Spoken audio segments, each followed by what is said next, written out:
நம்மகிட்ட இன்றைக்கி ஒரு சூப்பரான மாடல் ஸ்டாக் கொண்டு வந்திருக்கோம். டிஜேயில் mini 3 bro.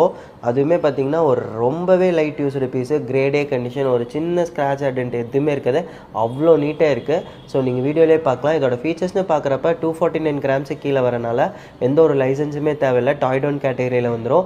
And 4K resolution, vertical horizontal ரெண்டுலேயுமே ஷூட் பண்ணிக்கலாம். அண்ட் சூப்பர் ஜூம் ஆப்ஷனுமே இருக்குது. செம்ம ஸ்மூத்தாக இருக்கும் ஹேண்டில் பண்ணுறதுக்கு. வைல்ட் லைஃபு, ஈவென்ட் ஷூட்னு எல்லாத்துக்குமே நீங்கள் யூஸ் பண்ணிக்கலாம். ஸோ இது கூட பார்த்தீங்கன்னா டிஸ்பிளே கண்ட்ரோலரோட உங்களுக்கு செட்டாக வந்துடுது. ரொம்ப லைட் யூஸ்டு, அதனால் ஒரு சின்ன ஸ்க்ராட்ச் கூட இல்லை எதுலேயுமே. அண்ட் இதோட நாபுமே செட்டாக வந்துடும். ரேட் வந்து பார்த்தீங்க அப்படின்னா 60,000க்கு கிரேடே கண்டிஷன் வித் 2 months வாரண்டியோடு கொடுத்துட்றோம். அது மட்டும் இல்லாமல் இதோட பேட்ரி அண்ட் உங்களுக்கு பார்த்தீங்க அப்படின்னா இதோட லென்ஸ் ப்ரொடெக்ஷன் கேப் வந்துடுது. இது கூட பேக் வராது. பேக் வேணால் நீங்கள் எக்ஸ்ட்ரா தான் பர்ச்சேஸ் பண்ணுற மாதிரி இருக்கும். ஸோ இந்த செட் நீங்கள் புக் பண்ணணும்னு நினச்சிங்க அப்படின்னா ஸ்க்ரீனில் இருக்க நம்பருக்கு காண்டாக்ட் பண்ணுங்கள். இதோட டெஸ்டிங் வீடியோ வேணும்னு நினச்சிங்கன்னா இந்த வீடியோவை ஸ்க்ரீன்ஷாட் எடுத்து வாட்ஸ்அப்பில் சென்ட்